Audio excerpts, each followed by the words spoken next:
आज हम शुरू करेंगे 7वें अध्याय के 12वें श्लोक से, है ना। हमने पिछली बार 11 तक किया था और देखते हैं आज हम लोग कितने श्लोक कर पाते हैं।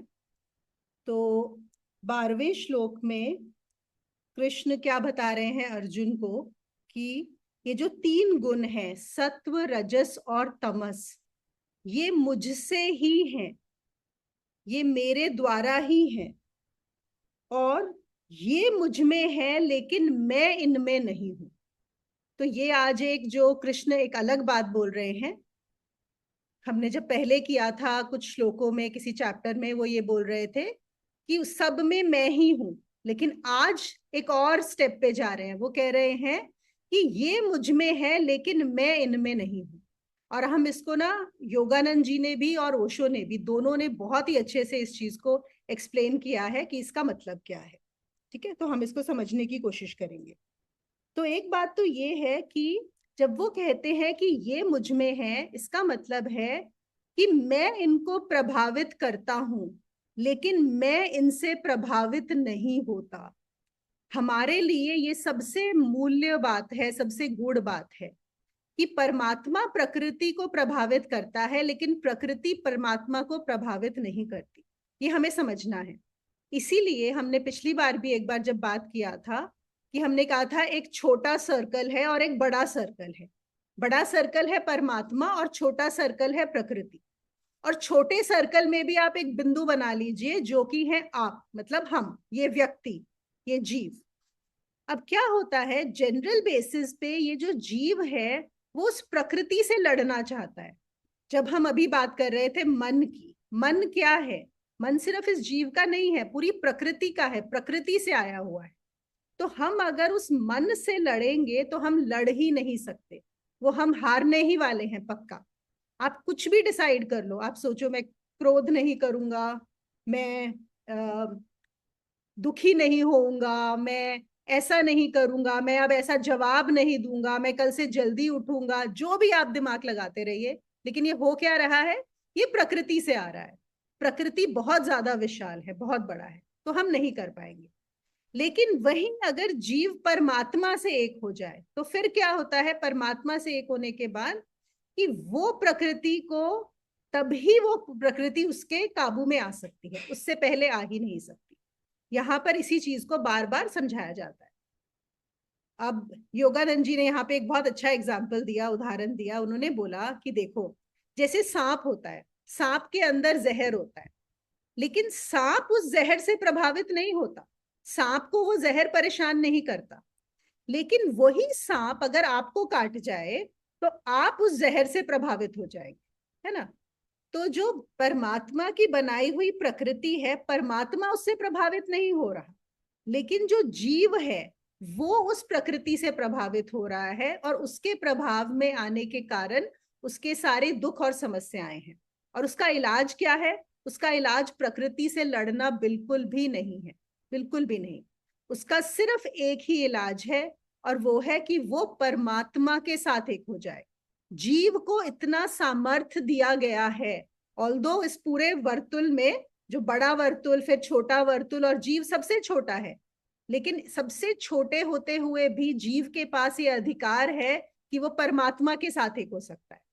और अगर वो परमात्मा के साथ एक हो जाए तब ये जो प्रकृति है उसको बिल्कुल भी प्रभावित नहीं करती, फिर वो उसके हिसाब से चलती है। एक और यहाँ पे हम ऐसे समझते हैं, कृष्ण जब कहते हैं कि ये सारी प्रकृति मुझ में है और मैं इस प्रकृति में नहीं हूं, तो जो परमात्मा में प्रवेश कर जाएगा, है ना, जो परमात्मा में प्रवेश कर जाएगा उसमें प्रकृति होगी। लेकिन जो सिर्फ प्रकृति के साथ ही रहेगा वो परमात्मा को नहीं पाएगा, उसमें परमात्मा नहीं होगा। समझ रहे हैं इस बात को? कि जो परमात्मा के साथ हो जाए उसके अंदर प्रकृति है, लेकिन जो प्रकृति के साथ ही एक रहे, परमात्मा को ना समझे, उसमें परमात्मा नहीं होगा। जैसे देखो, कृष्ण को भी भूख लगती है, और जीसस थे, उनको भी भूख लगती थी, बुद्ध को भी भूख लगती थी, महावीर को भी भूख लगती थी, हमें भी भूख लगती है। अगर चोट लगेगी, कृष्ण को भी दर्द होगा, बुद्ध को भी दर्द होगा, हमें भी दर्द होगा।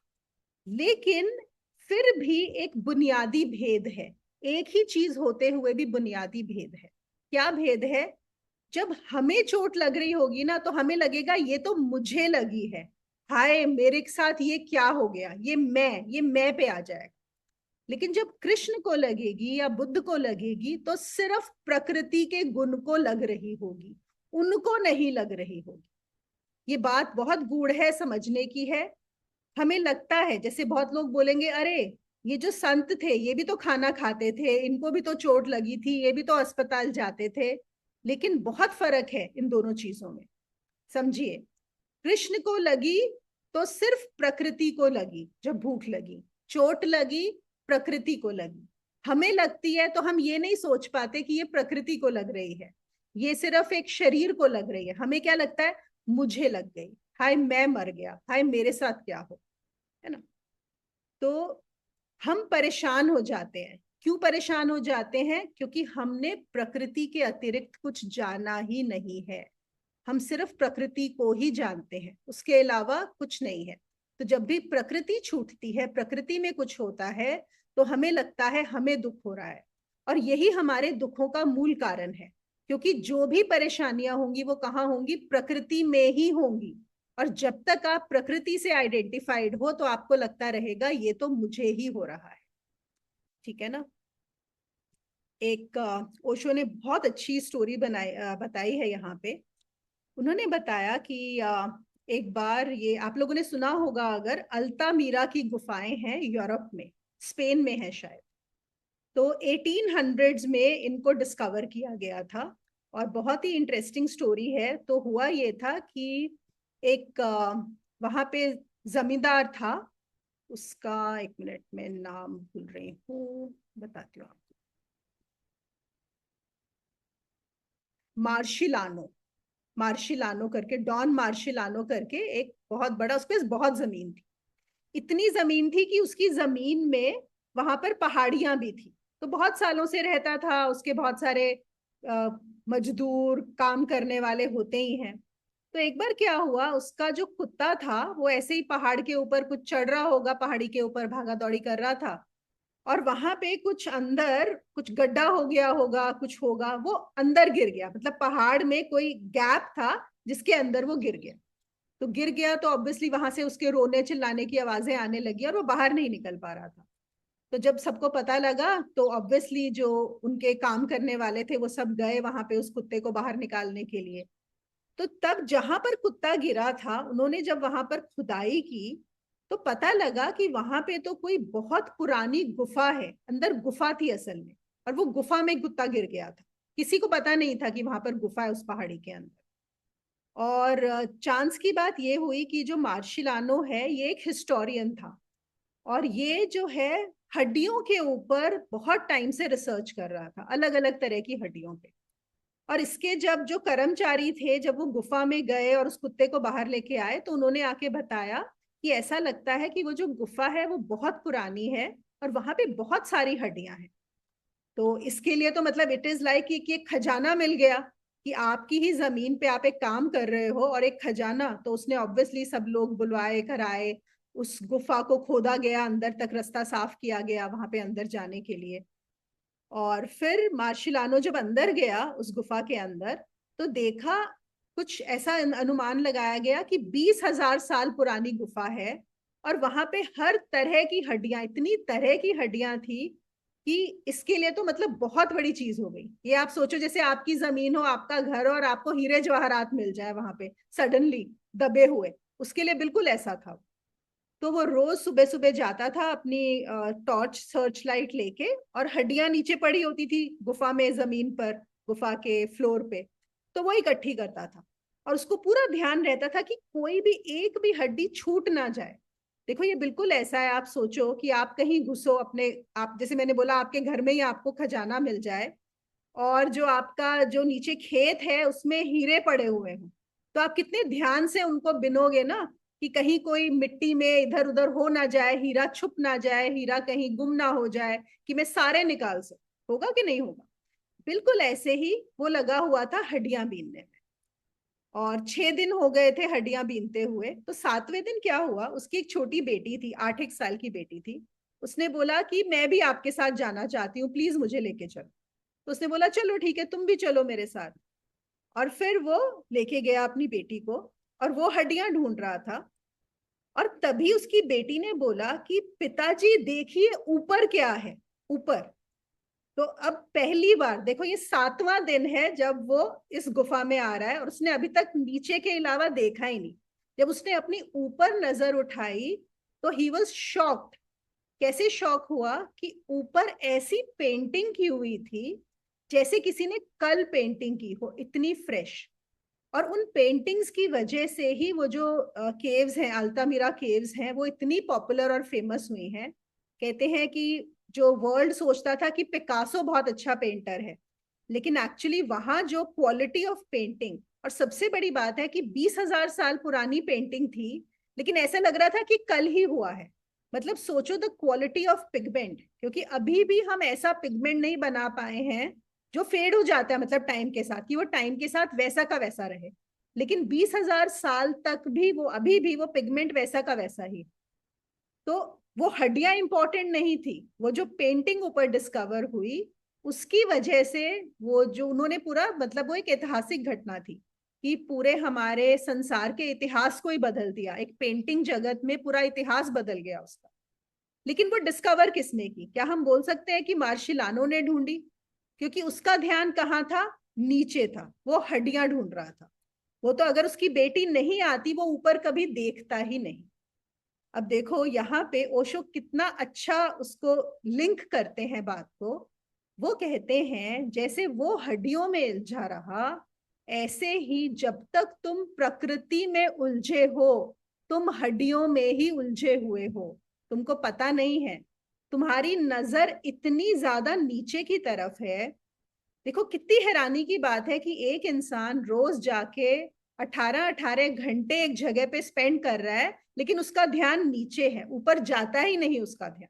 क्यों? क्योंकि उसको हड्डियों में ही सोना, जवाहरात, हीरे, उसके लिए वही नजर आ रहा है। तो वो कहते हैं तुम्हें भी प्रकृति में क्या नजर आ रहा है? पैसा कमा लूं, धन कमा लूं, अपने परिवार का ख्याल रख लूं, अपनी प्रतिष्ठा को बढ़ा लूं। वो कह रहे हैं ये हड्डियों से ज्यादा कुछ भी नहीं है।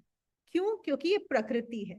तो जब तक तुम प्रकृति में ही घुसे रहोगे, उलझे रहोगे, तुम्हारी नजर ऊपर जाएगी ही नहीं, जा ही नहीं सकती, है ना?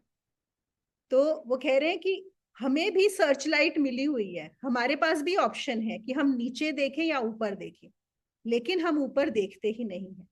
क्यों? क्योंकि जो प्रकृति में मन मन उलझ जाता है वो ऊपर देख ही नहीं पाता। उसमें इतनी समय ही नहीं बचता, उसके पास इतनी एक इच्छा ही नहीं बचती कि वो सर को ऊपर उठाए, वो इतना ज्यादा उसके अंदर खोया हुआ रहता है। तो कृष्ण कह रहे हैं मुझ में है प्रकृति, लेकिन मैं प्रकृति में नहीं हूं, उस तरफ तेरी नजर नहीं उठ पाती है। और ओशो कहते हैं कि जो प्रकृति में उलझा है वो कृष्ण के इस वचन को बहुत ध्यान से समझ ले। क्योंकि अगर कृष्ण कहते कि मैं भी प्रकृति में हूं और प्रकृति भी मुझ में हूं, एक्चुअली गलत नहीं है स्टेटमेंट, समझने वाले समझ जाएंगे, वो भी गलत नहीं है। लेकिन क्या होता है, अगर ऐसा बोल दे कृष्ण तो क्या होगा? तो आदमी को लगेगा अच्छा प्रकृति में भी तो परमात्मा है। देखो हमारा मन हमें कैसे घुमाएगा, वो बोलेगा हाँ, फिर तो धन कमाने में भी परमात्मा है, फिर तो परिवार का ख्याल रखने में भी परमात्मा है, सभी तो परमात्मा है, खाने में, पहनने में, भोग करने में। तो फिर परमात्मा की खोज क्यों करनी है, ये परमात्मा ही तो है। बात गलत नहीं है, लेकिन बात ये है कि हमारा जो मन है वो बातों को घुमा देता है उसके फायदे के लिए। ठीक है ना? तो दो रास्ते हैं, या तो ये है जो उसका असली अर्थ है उसकी तरफ हमारा मन झुक जाए, और दूसरा होता है कि मन जो सत्य है उसको अपनी तरफ झुका ले। होता है कि नहीं? लॉजिक को हम कैसे लगाएंगे? हम लॉजिक ऐसे लगाएंगे कि हम बदलें, या हम लॉजिक ऐसे लगाएंगे कि हम जो दिया जा रहा है हमें फैक्ट, उसको बदल दें। तो ज्यादातर 99% लोग क्या करते हैं? फैक्ट को बदल देते हैं अपने को सूट करने के लिए। और इससे एक्चुअली मुझे ध्यान आया था, एक मुझे लड़के का फोन आया भी था और उसने एग्जैक्टली यही बोला था। उसने बोला देखो, हम तो लक्ष्मी जी की पूजा करते हैं सारे हिंदू लोग जो हैं, है ना। और लक्ष्मी क्या है? धन है।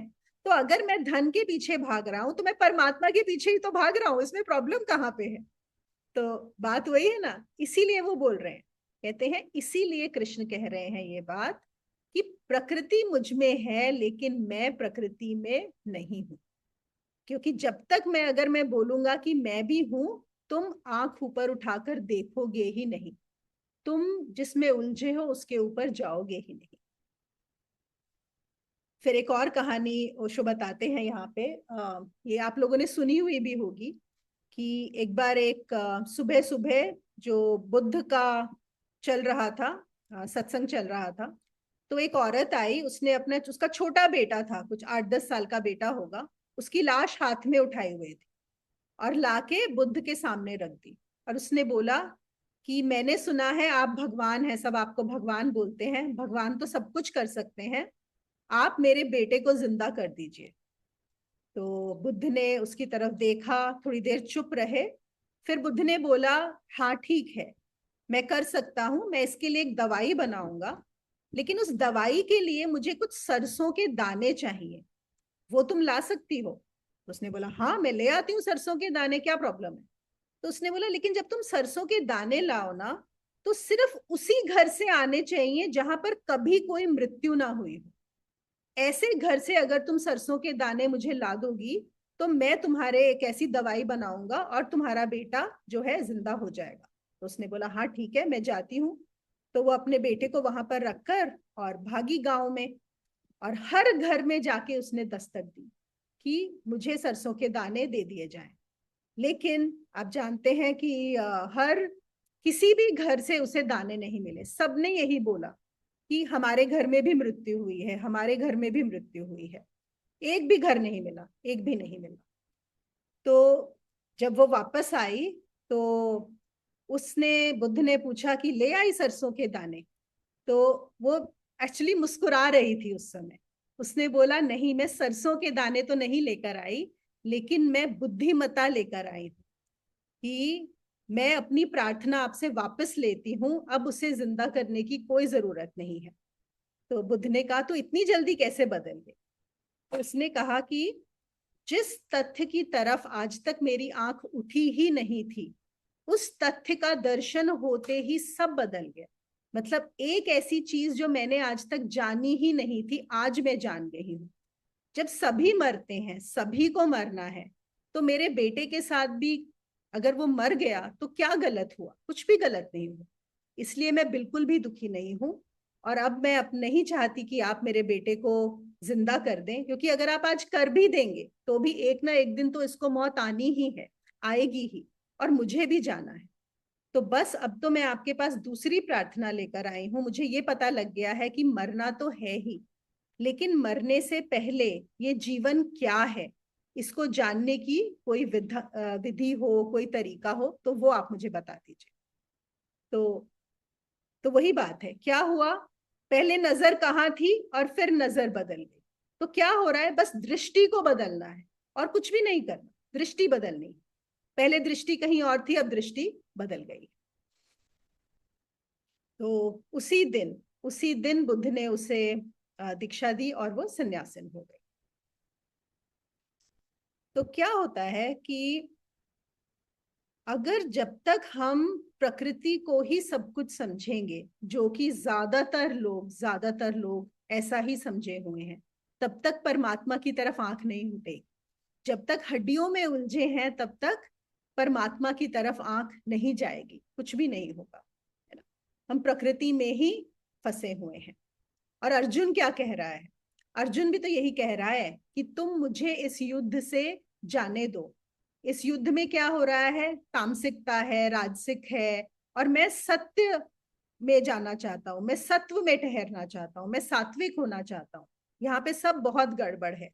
यहाँ पे तो लोग मर रहे हैं और मैं अपने जो दीन बंधु हैं, मेरे बंधुजन, मैं उनको नहीं मारना चाहता। मेरे सात्विक को यह प्रीतिकर नहीं लगता, तो मैं नहीं करना चाहता, ये सब तामसिक है। तो कृष्ण क्या कहते हैं उसे कि तीनों ही, ऐसा नहीं है कि मेरे अंदर सात्विक है, तीनों, सत्व रज तम, सब मुझ में ही है और मैं उनमें नहीं हूं। इसलिए अगर तू सात्विक भी हो जाएगा, अगर तू सोचता है इस युद्ध से भाग कर तू पाप से बच जाएगा, पाप तो है ही नहीं, तू तम से बच जाएगा और तू सात्विक हो जाएगा तो सब ठीक हो जाएगा, तो नहीं, तुझे मुझे ही पाना होगा, क्योंकि सात्विक मुझ में ही है। तू अगर स्वर्ग भी पहुंच जाएगा तो स्वर्ग पहुंचकर भी अहंकार तेरे साथ होगा, और जो तेरा अहंकार है वो उसको नर्क बना देगा। तो हम जैसा सोचते हैं ना कि हम सात्विक हो जाएं, वो सिर्फ एक सीढ़ी है, उसके अलावा और कुछ भी नहीं है। क्योंकि सात्विक भी क्या है, वो भी प्रकृति का ही गुण है। तो वो कहते हैं कि तू पहले मुझे पा, पहले मुझे जान, मैं क्या हूं, मैं कौन हूं, उसके बाद तू बात करना बाकी प्रकृति के गुणों। ठीक है, तो ये था हमारा आज का 12वां श्लोक। अब हम लेते हैं 13वां श्लोक। ये भी इसी का ही कंटिन्यूएशन है। इसमें कृष्ण कहते हैं कि गुणों के कारण सात्विक, रजस और तमस, इन तीनों प्रकार के भावों से यह सब संसार मोहित हो रहा है। इसलिए इन तीनों गुणों से परे मुझ अविनाशी को तत्व से नहीं जानता। वही बात कह रहे हैं कि जो पूरा संसार है वो मेरे इन तीनों गुणों से मोहित हुआ हुआ है, मोह में है। देखो फिर से शब्द क्या इस्तेमाल हो रहा है, मोह। मोह का क्या मतलब होता है कि जो है हम उससे नहीं, उसको नहीं समझ पा रहे, उसको कुछ और जान के उसकी तरफ हम एक डिल्यूजन में है, हम भ्रम में पड़ जाते हैं। मोह जो होता है वो भ्रम होता है, जो दिखता कुछ और है लेकिन होता कुछ और है। तो वही कह रहे हैं, मेरे तीनों गुणों में पूरा संसार मोहित हुआ पड़ा है और मुझ अविनाशी तत्व को जानता ही नहीं। और क्या कहते हैं कि अलग अलग कारण होंगे मोह के। कोई इसलिए मोहित है कि मेरे बच्चे हैं, कोई इसलिए मोहित है कि मेरा धन है, कोई इसलिए मोहित है कि मेरी रिस्पॉन्सिबिलिटीज है, मेरे कर्तव्य हैं। बहाने अलग अलग हैं, लेकिन है वही कि है मोहित है। और वो कहते हैं जो मेरे गुणों में ही मोहित है, जो प्रकृति के गुणों में ही मोहित है, वो मुझे कभी नहीं जान पाएगा, क्योंकि मैं इन सब से पार हूं, मैं इन सब के परे हूं।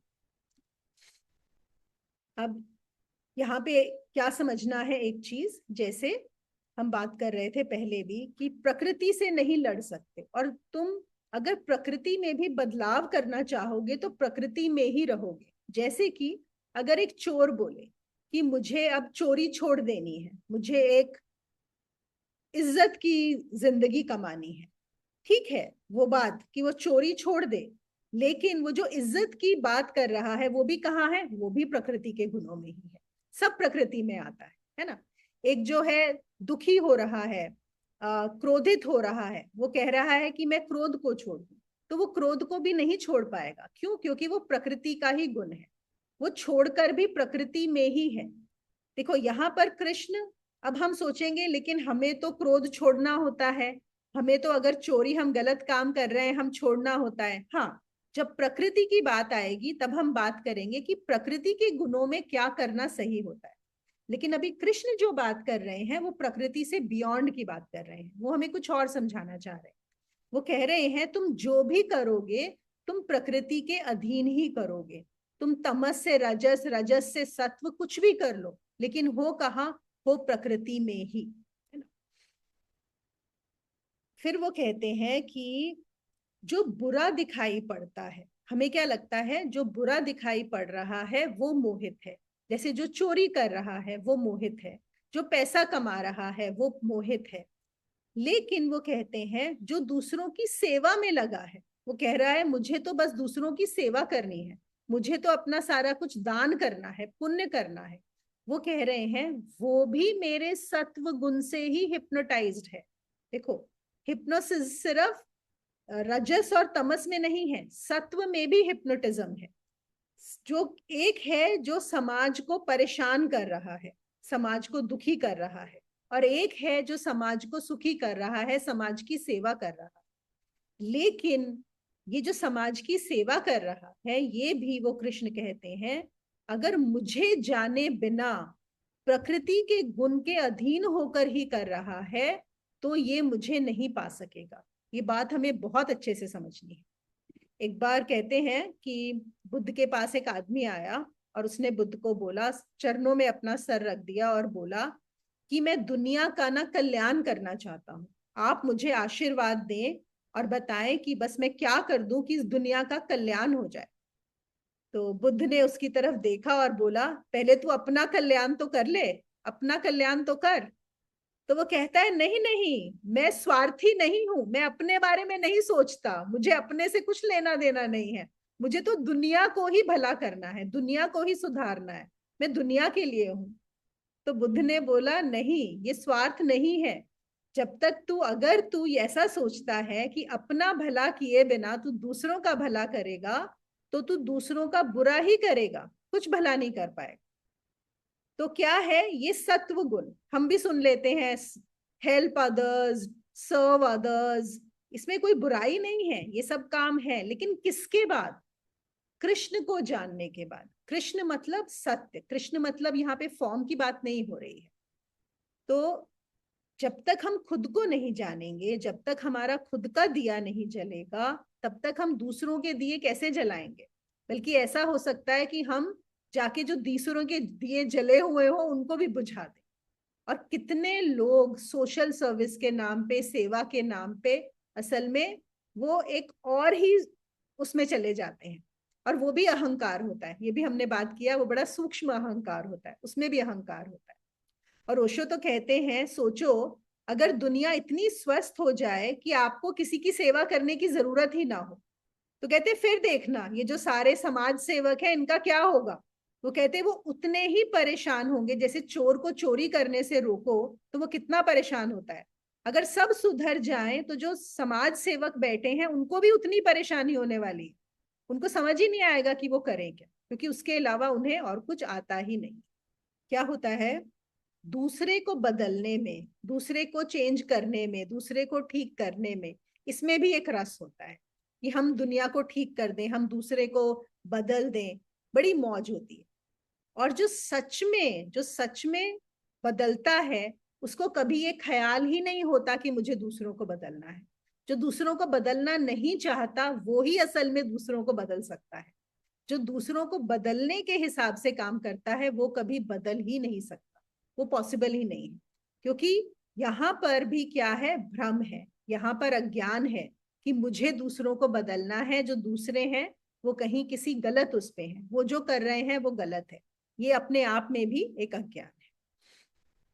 सबसे मुश्किल होता है खुद को ठीक कर। फिर हम चलते हैं, लेते हैं 14वां श्लोक। यहाँ पर कृष्ण कहते हैं, यह अलौकिक अर्थात अति अद्भुत त्रिगुणमयी मेरी योग माया बड़ी दुस्तर है, परंतु जो पुरुष मेरे को ही निरंतर भजते हैं वे इस माया का उल्लंघन कर जाते हैं, अर्थात संसार से तर जाते हैं। देखो यहाँ पे इन्होंने जो शब्द इस्तेमाल किया है वो है दुस्तर, कठिन, अलौकिक, है ना, डिफिकल्ट। वो क्या कह रहे हैं कि जो प्रकृति है उसमें बहुत शक्ति है, प्रकृति बहुत पावरफुल है। क्यों क्यों पावरफुल है? क्योंकि परमात्मा की ही तो शक्ति है, परमात्मा के अलावा थोड़ी है ना। तो ये जो है, इससे लड़ना तुम्हारे लिए पॉसिबल ही नहीं है। तुम अगर इससे लड़ोगे तो तुम हारोगे ही। ये ऐसा है कि जैसे छोटी लहर है जो बड़ी लहर से, बहुत बड़ी लहर से लड़ना चाहती है। हाँ, माना कि जो लहर है वो परमात्मा की ही है, लेकिन छोटी लहर बड़ी लहर से लड़ेगी तो टूटेगी ही, परेशान ही होगी, वो कभी लड़ नहीं पाएगी। तो लेकिन जब वो कहते हैं कि बहुत कठिन है, ये जो मेरी प्रकृति है वो बहुत ही दुस्तर है, पर इसका मतलब यहाँ पर निराश होने की जरूरत नहीं है। ऐसा नहीं है कि इम्पॉसिबल है। तो वहां पे वो क्या कहते हैं, देखो फिर वही बात आ गई, अगर कोई मेरा सहारा ले ले, अगर मेरा सहारा ले लो तो फिर बिल्कुल भी मुश्किल नहीं है, फिर संभव है। बस वो ही एक रास्ता है। फिर वो क्या बता रहे हैं, क्या करने से? अगर कोई रात दिन मुझे ही भजे, अगर कोई रात दिन मुझे ही समर्पित रहे, अगर कोई मेरे ही हाथ में सारी बात छोड़ दे और कहे कि ठीक, अब मैं छोड़ता हूं, अब मुझे ले चलो कहाँ चलना है, तब बहुत सरल हो जाएगा, है ना? तो अगर विराट शक्ति के साथ हम एक हो जाएंगे, भरोसा कर लेंगे, तो बहुत आसान हो जाएगा। लेकिन खुद अकेले अगर लड़ेंगे तो इम्पॉसिबल है, और यही हो रहा है। अभी हम जितनी भी प्रकृति में जो अब हम देख ही रहे हैं, रोज कोई ना कोई घटना हो रही है, दुर्घटना हो रही है। इसका क्या मतलब है? क्योंकि हम प्रकृति को कंट्रोल करने में लगे हैं। जो मनुष्य है उसने क्या सोचा कि प्रकृति को वो कंट्रोल कर सकता है माइंड से, बुद्धि से। और ये भी आपको शायद पता होगा कि जो कुछ वेस्टर्न थिंकर्स हुए थे, जैसे आप सबने सोक्रेटिस, एरिस्टोटल, प्लेटो का नाम सुना होगा। तो ये एरिस्टोटल की जो थिंकिंग है उसमें ये है कि जो बुद्धि है, उन्होंने, मुझे बहुत हैरानी हुई थी जब मैंने सुना था ये बात। वो ये बोलते हैं कि इंसान की बुद्धि is the highest, is the supreme. इंसान की बुद्धि को उन्होंने सुप्रीम बोला है। इवन प्रकृति से भी उसको सुप्रीम बोला गया है। आप सोच सकते हो इस बात को, कि बुद्धि ही सब कुछ है, रीजनिंग ही सब कुछ है, आर्ग्यूमेंट ही सब कुछ है, लॉजिक ही सब सही है। और इंसान प्रकृति को कंट्रोल कर सकता है अपनी बुद्धि से। तभी तो जितनी भी अगर हम देखें टेक्नोलॉजी एडवांसमेंट, देखो उसका एक हद तक, एक थोड़ी सी बात सही है कि एक हद तक इंसान अपनी बुद्धि से इस प्रकृति को अपने यूज के लिए इस्तेमाल कर सकता है, लेकिन सिर्फ एक हद तक। उससे ज्यादा छेड़छाड़ करेगा तो प्रकृति कहीं ज्यादा बड़ी है, बहुत ज्यादा बड़ी। और एरिस्टोटल का एक स्टेटमेंट है जो बड़ा फेमस है, जो ज्यादातर लोग ऐसा ही सोचते हैं क्योंकि एरिस्टोटल ने बोला है और उस चीज को मार्केट कर दिया गया है। वो क्या बोलता है? I think therefore I am. ये सुना है कि नहीं आप लोगों ने? I think therefore I am. क्योंकि मैं सोच सकता हूं इसलिए मैं हूं। अब यहाँ पे कितने लोग अग्री होंगे इस बात से? हम खुद ही, हम ही यहाँ पर जान चुके हैं इस बात को कि ये बिल्कुल झूठ है। मैं सोच सकता हूं इसलिए मैं नहीं हूं, मैं हूं इसलिए मैं सोच सकता हूं। I am therefore I can think. सबसे पहले तो मेरा होना है ना। पर क्या हुआ है, बुद्धि को बहुत ज्यादा इंपॉर्टेंस दे दी है। तो यहाँ पर वही बात हो रही है कि अगर तुम बुद्धि को इतना बड़ा बना दोगे और बुद्धि से प्रकृति के साथ लड़ोगे, तो क्या होगा? दुख और परेशानी ही होगी। और अगर हम देखें, यही हो रहा है दुनिया में पूरी तरह से, दुख और परेशानी ही है, क्योंकि बुद्धि को ऊपर रखा हुआ है, प्रकृति से लड़ रहे हैं। अब आगे हमारी दूसरी बात आती है। दूसरी बात ये आती है कि अगर वो कहते हैं जो मुझे ही रात दिन भजे, तो क्या अगर कोई कृष्ण कृष्ण कृष्ण कृष्ण करता रहे दिन भर, तो क्या वो परमात्मा के साथ एक हो जाएगा? हाँ, देखो, वो तो हम तोते को भी राम राम रटवा सकते हैं, है ना? एक कोई तोता होता है, उसको राम राम रटवा दिया, तो क्या तोते कृष्ण राम के साथ एक हो जाएगा? क्या उसको मोक्ष प्राप्त हो जाएगा? नहीं। यहाँ पर रटने की बात नहीं हो रही, यहाँ पर शब्द की बात नहीं हो रही, यहाँ पर भाव की बात हो रही है। तो यहाँ पे डिफरेंस कहाँ पर है? शब्द है कि भाव है? हम क्या सोचते हैं, जो माला भी जपते हैं तो हम क्या कर रहे हैं? मुंह से शब्द, शब्द को रटा जा रहा है। शब्द रटने से कुछ नहीं होगा। ज्यादातर लोग जो बोलते हैं हम लोग बड़े धार्मिक हैं, हम लोग हर मंगलवार को मंदिर जाते हैं, हम हर शुक्रवार को संतोषी माता का व्रत रखते हैं, हर शनिवार को ये करते हैं, तो क्या वो सब करना है भगवान को भजना? नहीं, वो सब नहीं है। क्योंकि वो जो भजते भी हैं, जो आप मंदिर में जाते भी हैं, जितने भी लोग हैं, आई एम श्योर सबको पता है कि जितने लोग भगवान की पूजा करते हैं, डीप इनसाइड उनकी एक ही होती है कि हम भगवान की पूजा कर रहे हैं तो भगवान हमारे साथ सब कुछ ठीक करेगा। ठीक का मतलब क्या है? मेरा परिवार स्वस्थ रहेगा, मेरा परिवार सुरक्षित रहेगा, मेरे पास धन की कमी नहीं होगी, हर चीज, मेरी मनोकामना पूरी होगी। ये बात कर रहे हैं। तो क्या कृष्ण यहाँ पर गीता में इस भजने की बात कर रहे हैं? नहीं, ये भजने की बात नहीं हो रही। किसकी बात हो रही है? भाव की। शब्द और भाव में बहुत फर्क है।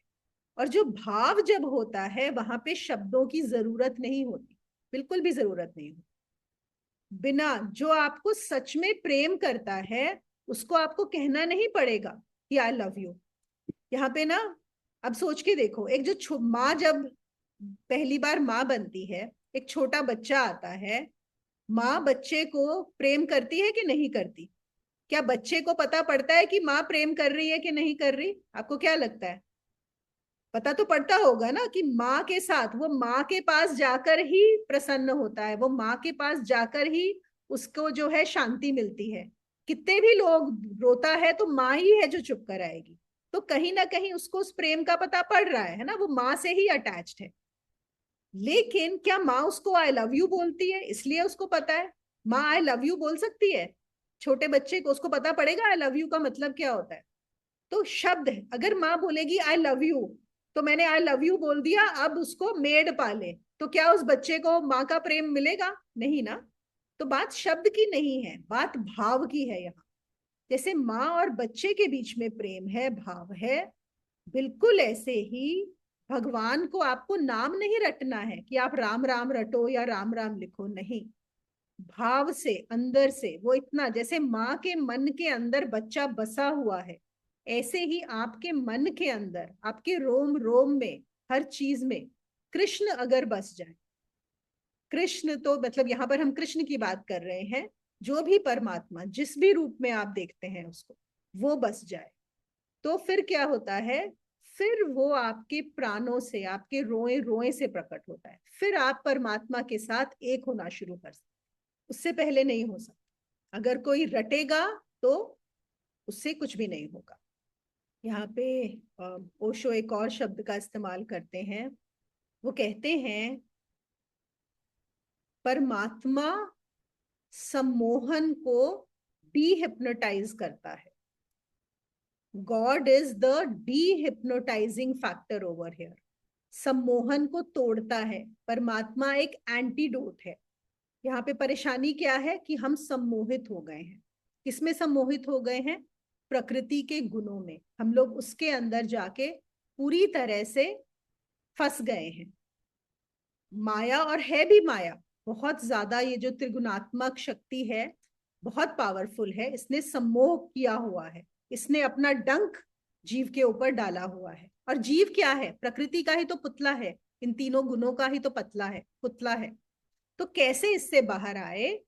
तो क्या है एंटीडोट? क्या है? परमात्मा ही एंटीडोट है, और कोई एंटीडोट है ही नहीं। तो जब आपके भाव में अंदर हर तरह, और जब आपके परमात्मा अंदर भाव में बस जाएगा, तो क्या होगा? जैसे आपको कुछ भी, जो आपके साथ कोई भी स्थिति होगी, किसी ने आपको गाली दी, तो आपको ये ध्यान नहीं आएगा कि अरे इसने मेरा अपमान कर दिया। नहीं, आपको परमात्मा ही नजर आएगा। आपको अंदर परमात्मा में आप इतने विलीन होंगे, इतने खोए हुए होंगे कि आपको वो गाली गाली भी नहीं लगी। आपने देखा है जब हम कभी कभी अंदर से बहुत खुश होते हैं, कभी प्रेम में होते हैं, बहुत खुश होते हैं, बहुत सारी चीजें हैं जो हमारे ध्यान में जाती ही नहीं है, हम इग्नोर कर जाते हैं। अगर आप किसी चीज में बहुत बिजी हो, सपोज आपकी मेड ने एक ठीक से डस्टिंग नहीं करी, आपके बच्चे ने कुछ छोड़ दिया, कहीं पर कुछ गंदा पड़ा है, आपका ध्यान नहीं जाएगा उन चीजों पे। क्यों? आप कहीं और बिजी हो, आप कहीं और इन्वॉल्व हो। होता है कि नहीं होता? जब हम किसी चीज में बिजी होते हैं तो छोटी मोटी चीजों पे हमारा ध्यान नहीं जाता है। लेकिन अगर हम खाली हैं, तब हमारा ध्यान उन चीजों में जाएगा, अरे ऐसे नहीं हुआ, ये नहीं हुआ, वो नहीं हुआ, उसके बिना नहीं जाता है। तो यहाँ पर वो भी यही बोल रहे हैं कि जब तुम्हारे अंदर परमात्मा, इतनी पूरी तरह ओतप्रोत हो जाओगे तुम परमात्मा में, भाव से भर जाओगे, तो बाहर क्या है तुम्हें उस चीज से फर्क ही नहीं पड़ेगा। फिर तुम्हारा प्रकृति में क्या चल रहा है उन चीजों पे ध्यान ही नहीं जाएगा। अगर तुम परेशान हो रहे हो, दुखी हो रहे हो, फंसे हुए हो, तो समझ लो, इस बात को जान लो कि तुम अभी मोहग्रस्त हो, तुम अभी प्रकृति के मोह में हो, तुम्हारी नजर अभी परमात्मा की तरफ उठी नहीं। अगर दुखी हो तो बस दुखी होने का एक ही कारण है। अगर हम सपोज यहाँ पे इस समय जितने भी 20 लोग हैं, अगर हम सबको बोला जाए कि आज हमारी जिंदगी में क्या दुख है, और हम उन दुखों को लिखें, और फिर हमें पूछा जाए कि बताओ इन दुखों के क्या क्या कारण हैं, तो एक बहुत लंबी लिस्ट बन जाएगी, है ना, सबका अगर हम इन्वॉल्व करें, इतनी लंबी लिस्ट बन जाएगी कि हाँ ये दुख है और ये दुख के कारण। यहाँ पर कृष्ण कह रहे हैं असल में बात क्या है, वो जो सारे दुख हैं उसका एक ही कारण है, एक ही कारण। वो कारण क्या है कि हम प्रकृति से मोहग्रस्त हैं। आपको आज कोई भी परेशानी हो, आपको आज शारीरिक परेशानी हो अपनी हेल्थ को लेके, आपके घर में कोई प्रॉब्लम चल रही हो बच्चों को लेके, हस्बैंड को लेके, रिलेटिव्स को लेके, आपको धन की प्रॉब्लम चल रही हो, अगर आपको प्रॉब्लम नजर आ रही है, अगर आपको दुख नजर आ रहा है, उसका सिर्फ एक मतलब है कि आपका ध्यान अभी परमात्मा में नहीं है, आपका ध्यान वहां पर नहीं है, क्योंकि और आप उससे दूर हो, अभी दूरी बनी हुई है। क्योंकि अगर आपका ध्यान वहां होगा तो ये चीजें आपके ध्यान में आएंगी ही नहीं। बड़ी से बड़ी दुर्घटना, जिसको हम दुर्घटना बोलते हैं, वो भी आपको जरा सा भी हिलाएगी नहीं, वो नहीं होगा। अगर हो रहा है तो जानो अभी दूरी बाकी है, अभी पूरी तरह से ओतप्रोत नहीं हुए। अब हम लेंगे 15 और 16वां श्लोक, साथ में लेते हैं। इसमें कृष्ण कहते हैं, माया द्वारा हरे हुए ज्ञान वाले और असुरी स्वभाव को धारण किए हुए तथा मनुष्यों में नीच और दूषित कर्म करने वाले मूढ़ लोग मुझको नहीं भजते हैं। तो असल में ये जो हमारा 15 और 16वां श्लोक है, 15वें श्लोक में कृष्ण बता रहे हैं कि कौन है जो मुझे नहीं भजते। अभी इन्होंने बताया ना कि जो मुझ में भजेगा, मुझे भजेगा, वो ही प्रकृति से आर पार हो जाएगा, प्रकृति से पार हो जाएगा। अभी वो बता रहे हैं 15वें में कि कौन है जो मुझको नहीं भजते। कौन? जो माया द्वारा हुए ज्ञान वाले और असुरी स्वभाव, जिनका स्वभाव आसुरी है, और दूषित कर्म करने वाले मूढ़ लोग, उनको मूढ़ बोला गया है। और फिर वो कहते हैं कि कौन है जो मुझे भजते हैं, कौन है? तो वो कहते हैं जिज्ञासु, ज्ञानी, निष्कामी और अर्थार्थी, उत्तम कर्म करने वाले, ये जो हैं ये मुझे भजते हैं। तो यहाँ पे उन्होंने अब दो तरह के लोगों में डिफ्रेंशिएट किया है, और ये डिफ्रेंसिएशन जो है ना, ये मुझे बहुत ही प्यारा लगा। देखो क्या होता है, हम हर जगह लोगों को एक अलग अलग तरीके से बांटते हैं, है ना। ये मतलब एक बहुत कन्वीनियंस के लिए बड़ा इजी होता है। जैसे हम बोलते हैं इंडियंस, अमेरिकन्स, यूरोपियंस, हमने क्या किया, इंसान को बांट दिया, किसके हिसाब से? देश के हिसाब से, ठीक है। फिर हम कभी कभी ऐसा बोल देते हैं कि ये गरीब हैं, ये अमीर हैं, या lower class, middle class, upper class, या हम बोलेंगे ये काले हैं, ये गोरे हैं, या हम बोलेंगे ये धनी है, ये गरीब है, या हम बोलेंगे ये अशिक्षित हैं और ये शिक्षित हैं। इस तरह से अलग अलग तरीके से हमने जो इंसान है, मनुष्य जाति है, उसका विभाजन किया है। हर लेवल पे होगा। अगर हम एक ऑर्गेनाइजेशन में जाएंगे तो वहां पे हो जाएगा ये वर्कर्स हैं, ये सुपरवाइजर है, ये मैनेजर है, ये लीडर है। यहाँ पर जो, लेकिन अगर हम देखें ये सारे जितने भी विभाजन है ना, ये सारे बड़े सुपरफिशियल है। और यहाँ पर भगवत गीता में जो कृष्ण ने विभाजन किया है, उन्होंने सिर्फ दो विभाजन किए हैं। और मुझे ये बहुत ही अच्छा लगा कि ये विभाजन बहुत सही है। वो बोलते हैं सिर्फ दो प्रकार के लोग हैं। कौन से लोग हैं? एक जो है मूढ़, मूढ़, पहले हैं मूढ़, और दूसरे कौन से हैं? जो है, अब इन्होंने यहाँ पे बहुत सारे वर्ड्स को इस्तेमाल वैसे किया है, लेकिन हम ऐसा बोल सकते हैं ज्ञानी। मूढ़ और ज्ञानी, दो तरह के लोगों को बात की जा सकती है। तो मूढ़, फिर वो बोलते हैं 15वें श्लोक में कि जो मूढ़ हैं वो मुझे नहीं भजते हैं। अब क्या होता है कि अगर हम किसी को मूढ़ बोलें तो वो बुरा मान जाएगा, है कि नहीं? अगर आप किसी को जाके बोलो कि तुम मूढ़ हो, तो वो बड़ा नाराज हो जाएगा कि मुझे, मेरी को गाली दे दी है कि नहीं है? हमें ही कोई बोल दे तो हमें बड़ा वैसा लगेगा। लेकिन यहाँ पे बताते हैं वो कि मूढ़ का मतलब सिर्फ मूर्ख से नहीं होता। हम जैसे मूढ़ को समझते हैं मूर्ख, या हम बोलेंगे स्टूपिड है, इडियट है, जो हम साइकोलॉजी में इस्तेमाल करते हैं, है ना। लेकिन उसका मतलब यहाँ पर मूढ़ का मतलब वो नहीं है, मूर्ख नहीं है। देखो एक होता है मूर्ख और बुद्धिमान। इसका क्या मतलब है? यहाँ पर जो गुण है कि मतलब मूर्ख में जो बुद्धि है वो कम है और बुद्धि में मूर्खता कम है कि नहीं? तो क्वांटिटेटिव डिफरेंस है। समझ रहे हैं इस बात को? जो मूर्ख है उसमें बुद्धि कम है और जो बुद्धिमान है जिसको हम बोलते हैं उसमें मूर्खता कम है। ठीक है, तो क्वांटिटेटिव डिफरेंस हो गया। फिर वो कहते हैं एक दूसरा डिफरेंस होता है जो क्वालिटेटिव डिफरेंस होता है। तो वो मूड कैसे होता है? जैसे हम सबने कालिदास की कहानी सुनी होगी। जब कालिदास, इससे पहले कि वो काली के भक्त बने थे, वो जिस पेड़ पे बैठे हुए थे उसी को काट रहे थे, उसी शाखा को। आप लोगों ने सुनी है वो कहानी? पेड़ पे बैठे थे और जिस उसी शाखा पे बैठ के उसी को काट रहे थे। तो हम बोलते हैं, इसको भी क्या बोलते हैं? मूड। कि उसको इतनी भी समझ नहीं है कि वो गिरने ही वाला है। वो बड़ा खुश हो रहा है कि अरे ये तो बड़े आराम से कट रही है, उसको ये नहीं पता कि अभी वो थोड़ी देर में गिरने वाला है। तो यहाँ पर जो कृष्ण जिस मूड की बात कर रहे हैं वो ऐसे मूड की बात कर रहे हैं जिसको पता ही नहीं कि उसके फायदे की क्या चीज है और उसने नुकसान की क्या चीज है, किसमें फायदा होता है और किसमें नुकसान होता है ना? क्योंकि जैसे कालिदास को नहीं पता था। कैसे नहीं पता? कि वो क्या कर रहा है? आत्मघात ही कर रहा है। कैसे आत्मघात कर रहा है? जब तक वो प्रकृति में ही उलझा हुआ है ना? अगर प्रकृति को ही वो सब कुछ मानकर चल रहा है तो वो आत्मघात ही कर रहा है। वो है मूड, जो नहीं जानता उसके लिए क्या फायदेमंद है।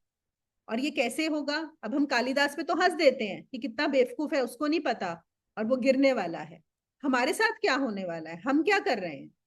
हम जितनी भी चीजें इकट्ठी कर रहे हैं संसार में, एक दिन सबको पता है कि मरने वाले, मरोगे ही, मरना ही है। और ये भी नहीं पता कि मौत कब आ जाए।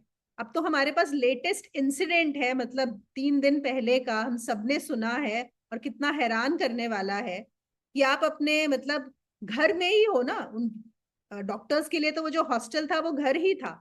आप अपने घर में बैठ के खाना खा रहे हो और ऊपर से प्लेन गिर गया, मौत आ गई। किसी ने सोचा होगा? तो कभी भी मौत आ सकती है। तो हम उन चीजों के पीछे भाग रहे हैं जो हमारे साथ आगे जा ही नहीं सकती। और होगा क्या? जब मरेंगे तो क्या पाएंगे कि ये क्या किया, ये क्या हो गया, कहानी खत्म। सारा समय बर्बाद हो गया। किसमें? शाखा ही काट रहे थे, शाखा ही काटने में गिर पड़े नीचे। वो बिल्कुल वैसा ही होगा। और कालिदास तो अगर उस शाखा से गिरेंगे उनको तो थोड़ी बहुत चोटें लगेंगी, कुछ ज्यादा प्रॉब्लम नहीं होगी, इंजरीज होंगी। जब हम गिरेंगे इस संसार की शाखा से, प्रकृति की शाखा से, तो जो होने वाला है वो उससे कहीं कहीं ज्यादा दुखदायक है, कहीं ज्यादा दुखदायक। फिर वो कहते हैं कि जब भी कोई आदमी प्रकृति की तरफ जाता है इसका मतलब वो परमात्मा के खिलाफ है। देखो ये बहुत बड़ा उन्होंने यहाँ पे इस्तेमाल किया है। अगर तुम संसार के पीछे भाग रहे हो तो जानो कि तुम परमात्मा के ऑपोजिट जा रहे हो, तुम परमात्मा के खिलाफ हो। परमात्मा के साथ होने की कोशिश नहीं कर रहे हो, तुम परमात्मा से दूर जा रहे हो हर बार जब प्रकृति की तरफ जाओगे। और ये, और वो जो उसके प्राण है, प्राण कहाँ है? परमात्मा में है। किसके प्राण? तुम्हारे प्राण।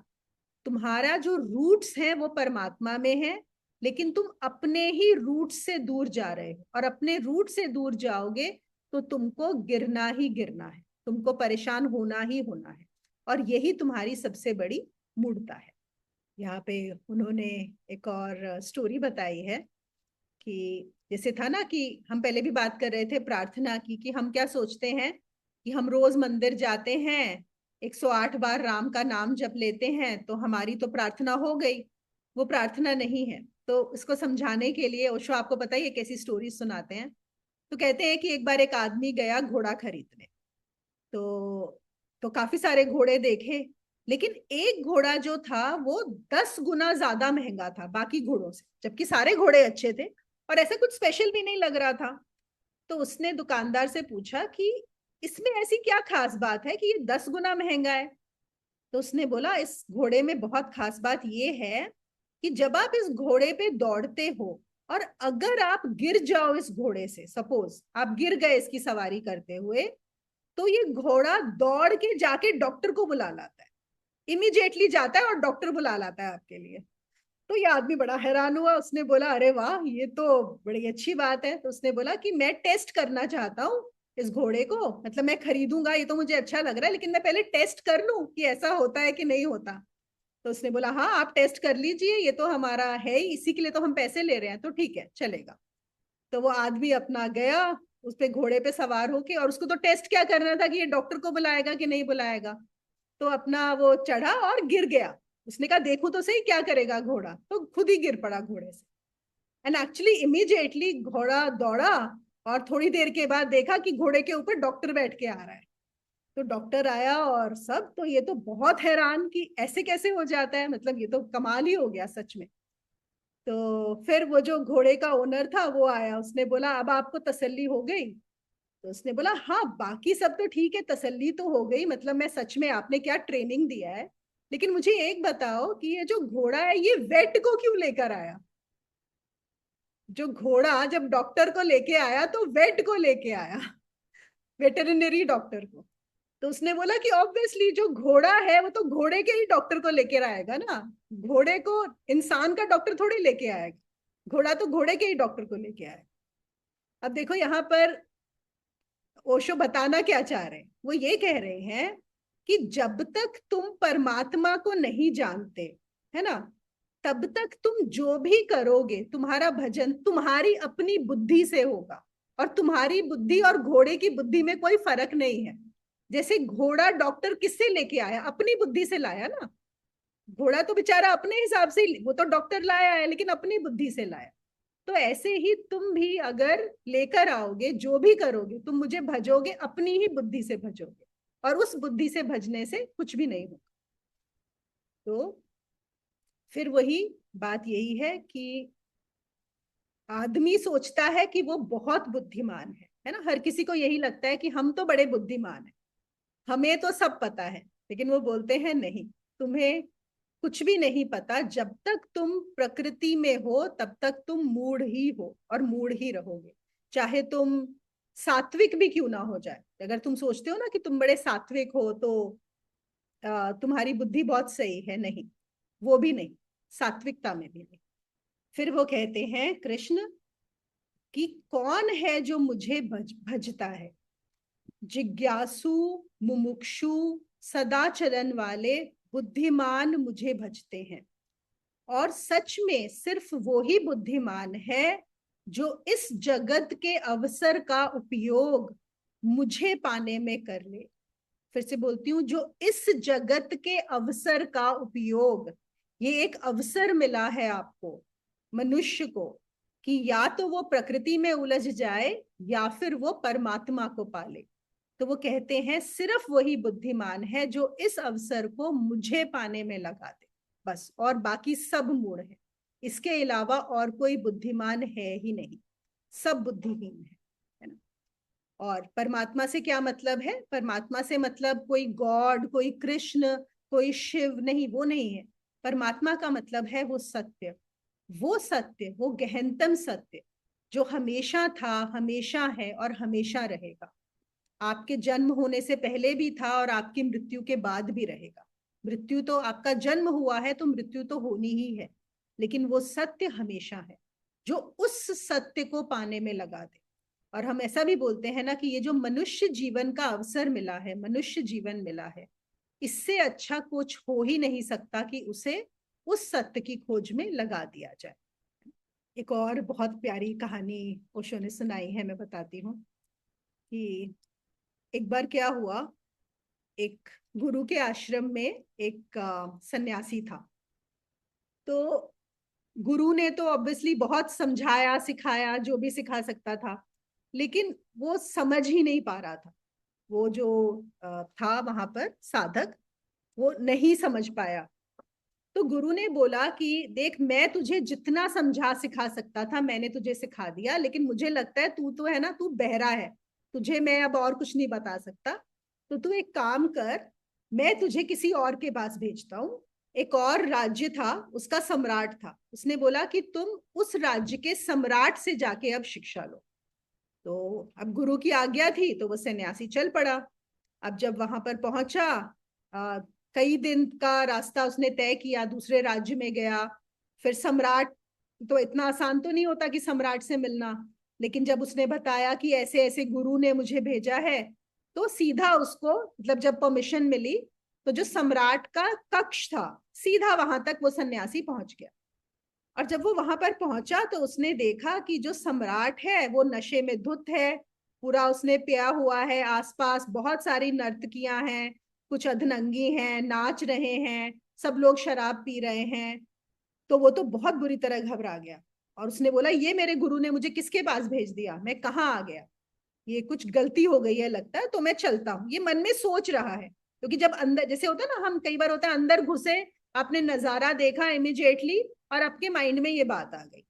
तो जैसे ही मुड़ने लगा तो सम्राट ने बोला कि रुक, कहाँ जा रहा है, तो तुझे लग रहा है कि ये गलत जगह है, तो ये गलत जगह नहीं है।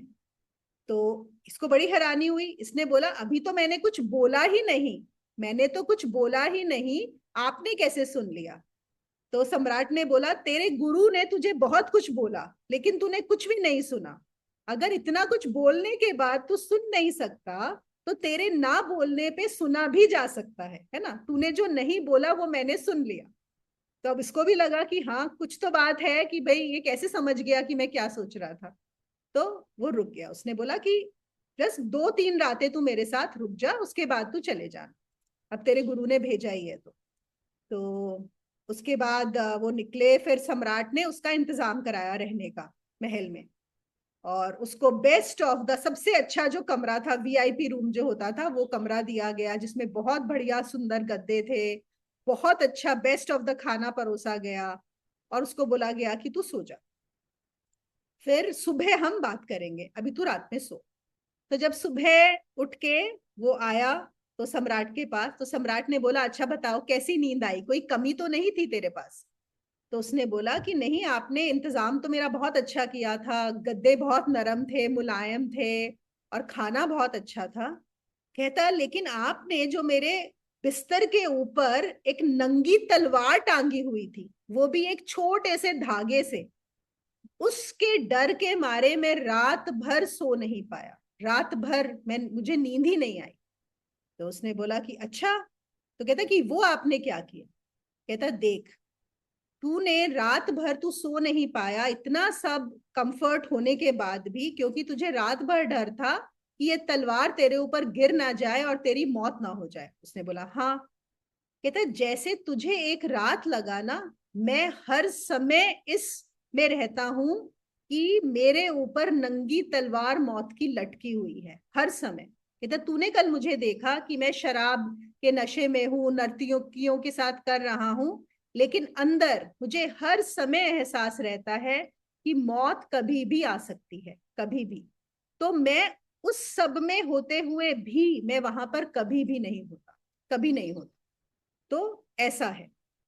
उसने कहा, यह तलवार जो है ये सबके ऊपर लटकी हुई है, सिर्फ क्या है, हम सबको पता नहीं है, हम सबको ध्यान नहीं रहता इस बात का, हम जो आसपास हो रहा होता है इसके अंदर इतने खो जाते हैं कि हमें ख्याल रहता ही नहीं है। और मैं हमेशा इस चीज का ख्याल रखता हूं, बस तुझ में और मुझ में ये फर्क है। तो फिर वो कहते हैं कि इस चीज का हमेशा ध्यान दो। क्या बताने की कोशिश कर रहे हैं, कि जिस दिन तुम्हें प्रतिपल दिखाई पड़ने लगे कि मौत चारों तरफ है, जिस दिन शरीर है, शरीर को मरना ही है, उस दिन तुम्हारा पदार्थ के जगत में, मतलब प्रकृति से तुम्हारा जो मोह है, वो उस दिन छूटने लगेगा। फिर उसका स्मरण शुरू होगा। और फिर क्या होगा, जब तुम एक बार अपनी दृष्टि को हटाओगे इस प्रकृति से, तब तुम्हें वो नजर आने लगेगा जो कभी भी नहीं मरता, जो हमेशा है, था और रहेगा। अब उसका स्मरण रहेगा जो मौत के भी पार है और जो मौत से भी नष्ट नहीं होता, अस्पर्श। ठीक है। तो कृष्ण क्या बोल रहे हैं, कृष्ण कहते हैं, जो मूढ़ जन है वो मेरी तरफ आंख भी नहीं उठाते, अगर उठाएं तो मैं उन्हें निहाल कर दूं, मैं उन्हें निहाल कर दूं, उठा के तो देखें, वो मेरे प्रकृति के गुणों में ही जो है मोहित हुए हुए हैं। और जिन्होंने मुझे पा लिया, उन्होंने सबको पा लिया, सब कुछ जान लिया, बस मुझे ही जानना है और कुछ भी नहीं जानना। आज हम यहीं पर अपना समाप्त करते हैं आज का गीता सेशन का। अभी कुछ बातें करेंगे, आप लोगों के सवाल होंगे और फिर हम लोग 5 मिनट ध्यान करेंगे। My question is on Aristotle when he said mind is everything. So, can we say he was talking about the perspective of mind? For example, even if you are stuck in a really difficult situation and if you are an optimistic person, you see the positive things of life, right? So, it's like you're controlling the way you think and the way you perceive. Possibly, there is a very high possibility. Why we are saying that that has somewhere changed the direction of how the world views everything is because he, see, that is still a limited perspective. Agreed that mind has the power to think positively, mind has the power to choose. Definitely, it's a very, very strong power. But there is something which is beyond it. So he stopped there. And because he stopped there and everybody is following, most of the people don't have their own understanding, their own experience. So they think that is the highest. And that is all that they strive for, not beyond that. Okay, thank you. Sure. नमस्ते दीदी। हाँ, नमस्ते ममता। हाँ जी, ये तलवार वाला बहुत ही अच्छा था और ये काफी काम भी करता है अगर हम प्रैक्टिकली इसको यूज करें। जैसे कई बार कुछ ऐसा हो रहा होता है अपनी लाइफ में जो हमें नहीं चाहिए होता या जो हमें पसंद नहीं होता, तो कई बार हम उसके मतलब उससे मन खराब हो जाता है या ऐसे परेशान हो जाते हैं कि ऐसा क्यों हो रहा है। फिर अगर हम सोच लें कि अगर हमें अभी कुछ हो जाए, जैसे सडनली अभी 2-3 दिन पहले केस हुआ या जो हो रहा है, अगर हम सोच लेते हैं कि अभी हमें कुछ हो जाए तो क्या इसकी कोई वैल्यू रहेगी इस प्रॉब्लम की? तो उस प्रॉब्लम से निकलना बड़ा आसान हो जाता है अगर ये तलवार सच में हम हमेशा देखें अपने ऊपर तो। बिल्कुल बिल्कुल, एकदम ठीक बोला ममता। बिल्कुल। बस बात वही है ना कि कौन देख पाता है। जो देख पाते हैं उनको तो बहुत आसान लगता है। और इवन ये सोचना कि हाँ, कि अगर मैं अभी ना रहूं, लेकिन कितने लोग ऐसा सोचते हैं? बात तो वहीं पे आ जाती है ना, लोग ऐसा सोचते ही नहीं है। ये तो बात हुई, तुमने हम्म। बहुत अच्छा बोला कि अगर हम सोच लें कि अगर मैं अभी ना रहूं तो क्या होगा, तो बात वहीं पे आप देखोगे आपका माइंड बिल्कुल रिलैक्स हो जाता है। मैं बोलती हूँ कभी कभी हम्म। आप ये सोच लो, चलो आज जो मुझे बड़ा इंपॉर्टेंट लग रहा है, क्या 1 साल बाद, आज मैं जिस चीज के लिए परेशान हूँ, क्या 1 साल बाद ये मैटर करेगी? चलो मैं मान भी लूंगी मैं जिंदा रहूंगी, है ना। एक हम्म। साल हम्म। बाद, 2 साल बाद, उसमें भी हम देखेंगे हमारी बहुत सारी चीजें समाप्त हो जाती हैं। वो इमीडिएट अफेक्ट हो। हम्म। पर वही है, हम लोगों को बहुत आसान लगता है ऐसे सोचना, पर ज्यादातर नहीं सोच पाते लोग, उसमें बहुत उलझ। नहीं, अभी मेरे साथ कल ही ऐसा इंसिडेंट हुआ था वैसे एक, कि कुछ ऐसा हुआ जिसको लेके मैं मतलब स्टक हो गई थी कहीं पे कि भाई ये ऐसे नहीं होना चाहिए। फिर मैं थोड़ी देर के लिए ऐसे बैठ गई, मैंने उस पे मनन करना शुरू किया। जब मनन करना शुरू किया तो एग्जैक्टली वही चीज सोची कि इट डजेंट मैटर कि अगर हम अभी हैं अभी नहीं हैं, या मान लो कुछ भी ऐसा अगर हम उसको आगे लेके जाएं तो वो मैटर ही नहीं करता, तो वो वहीं की वहीं क्लोज हो जाती है वो चीज। तो आई थिंक मतलब चलो जो लोग नहीं भी कर पाते तो उनको मतलब एक बार प्रैक्टिस जरूर करना चाहिए। आप थोड़ा सा इसकी डिटेलिंग करो कि इसकी प्रैक्टिस अगर करेंगे तो हम बहुत जल्दी उस प्रॉब्लम से बाहर निकल आएंगे। बिल्कुल बिल्कुल, I totally agree with that. अब जैसे ना अभी ये एआई वाले, अभी जो एयर इंडिया वाला हुआ है, उसमें एक है ना कि एक आदमी अपनी वाइफ की, उसकी वाइफ की डेथ हुई, उसकी एशेज बहाने इंडिया आया था, और उसकी 2 छोटी बेटियां हैं। अब सोचो, और वो तो चला गया, लेकिन उस समय अगर कुछ होता, उसको लगता मेरे बच्चों का ख्याल कौन रखेगा, है ना। इनसे यही होता है ना कि हम्म। वाइफ भी नहीं रही, 2 छोटी बेटियां हैं, क्या होगा? लेकिन क्या हुआ? क्या वो रोक पाया उस चीज को? हम्म। चला गया ना। तो अगर हम नहीं भी होंगे, जो भी प्रॉब्लम, जो भी समस्या चल रही है, उसका सोल्यूशन निकलेगा, होना ही है। हमारे भरोसे कुछ नहीं है। हम अपने आप को बहुत ज्यादा इंपॉर्टेंस देते हैं, हमें लगता है पता नहीं हम ही सॉल्व करेंगे हमारी भी प्रॉब्लम, सारी फैमिली की भी प्रॉब्लम, सारी दुनिया की प्रॉब्लम्स। अरे कुछ नहीं होना, चले गए, दुनिया बिल्कुल आगे आराम से चलती रहती है, सब कुछ एडजस्ट हो जाता है। अपना देख लो, है ना। तो बस वहीं पे ध्यान नहीं देते, पर बिल्कुल दें तो बहुत बहुत पावरफुल है ये टेक्निक। हाँ जी अर्चना जी। आपने बताया कि अगर दुख नजर आ रहा है इसका मतलब परमात्मा में ध्यान नहीं है। लेकिन ये अब ये समझ ही छोटी हो सकती है हम लोगों की। हम तो सोचते हैं कि ऐसे परिवेश में हैं कि ध्यान मतलब उसमें हम पूर्ण समर्पित हैं, ये तो नहीं ही है, पक्की बात है क्योंकि दिमाग बीच में है। लेकिन परमात्मा में ध्यान क्यों, और दुख तो नजर आता है, कोई कोई तो ऐसी मतलब पूरी लाइफ में एक चीज तो जरूर ऐसी होती है जो बहुत पिन पॉइंट होती है, और वो मेरी कोई फिजिकल वो और ऐसा नहीं है। लेकिन कोई कोई चीज ऐसी होती है कि मन को दुख देती है, और मेरे को तो बहुत ही, मेरे तो बहुत ही बुरा हाल है, अभी तो बहुत बेहतर है। तो वो ऐसा कैसे कि परमात्मा में ध्यान, परमात्मा में ध्यान है, उस दुख आता है तब भी परमात्मा में ध्यान है। मतलब उसको एक्सेप्टेंस है कि चलिए आपने अगर दिया भी है तो वो एक्सेप्टेड है, वो मे बी पॉसिबल कि उसके एवज में बहुत सारी चीजें अच्छी हो रही होंगी मेरे साथ, लेकिन वो दुख तो कभी कभी आता है ना। तो इसका मतलब परमात्मा में ध्यान नहीं है। तो उस समय परमात्मा में ध्यान नहीं। देखो, दुख नजर आना, पहले तो हम ये समझ ले दुख क्या है ना। हाँ, दुख का मतलब है कोई ऐसा अनुभव, कोई ऐसी स्थिति जो मन नहीं चाहता, वही तो दुख है। जो हम चाहते हैं वो होता है, वो सुख है। और जो हम नहीं चाहते, हम मतलब मन, जो मन नहीं चाहता वो दुख है। तो यहाँ पे प्रेफरेंस की बात हो रही है, ये मैं चाहता हूं और ये मैं नहीं चाहता। तो अगर कुछ ऐसा है कि मैं नहीं चाहता, इसका मतलब ध्यान परमात्मा में नहीं है ना। क्योंकि जब परमात्मा के साथ एक हो जाओगे तो चाहना ना चाहने की बात ही समाप्त हो जाती।